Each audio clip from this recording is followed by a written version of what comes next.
Hey, my name is Braydonn Moore, and I'm going to talk about the cultural interview I did with one of my friend's mom. So she came from Bolivia. She was 23 years old when she first came to Bolivia. Her and her husband actually came. Her husband was 27 at the time, and they decided to come to America. One of the main reasons is so that they could get married in the temple. The reason they wanted to come was for the temple, but also so that they could really get better opportunities here in the United States than they could in their home country, Bolivia. As we were talking, I asked her about life in Bolivia before she came and the immigration process here. It was very interesting because she said, she lived her life in Bolivia, but there's a lot of corruption, there's a lot of issues in her country, and that's why ultimately they decided to leave. The biggest takeaway that I liked from our interview was talking about really immigration laws. She works with an immigration lawyer, and she talks about just how difficult it really was for people to come to this country anyway. When her and her husband came, they actually came on student visas. They were on those for 6 months, and then they switched to they were on tourist visas, and then they switched to student visas after 6 months. And one thing she talked about is that she works for an immigration lawyer that helps with work visas, temporary work visas. And every year, there's only 30,000 available.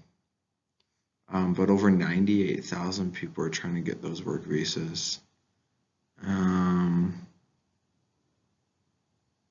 it's actually sad that so many people want to work, but they're limited because also these work visas cost $1,000 to $2,000, and sometimes the workers will pay, and sometimes the companies have to pay for these work visas that want these workers.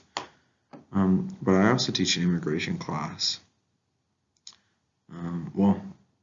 I teach a class that helps people take the naturalization test, so all of them are immigrants. And it is actually sad to see because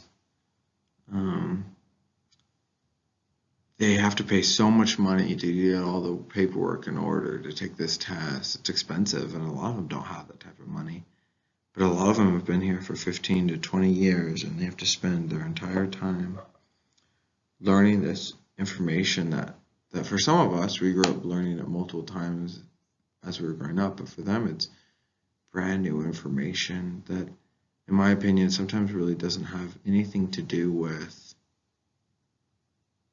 being a good citizen. And it's good to know some things, but there's a lot of questions on that test that aren't great. So talking with her, I was really able to take away that there might need to be some changes with immigration laws, and that as an immigrant, really people do want to come here legally, but we're making it expensive and difficult for them to do so. And we just need to make it easier and less expensive so that anyone that wants to come here and make their life better for themselves and their families, they can do so. There's a really great opportunity to interview her. I grew up with her son being one of my best friends growing up, so it's pretty amazing to get her and understand her story a little bit more. So thank you for this.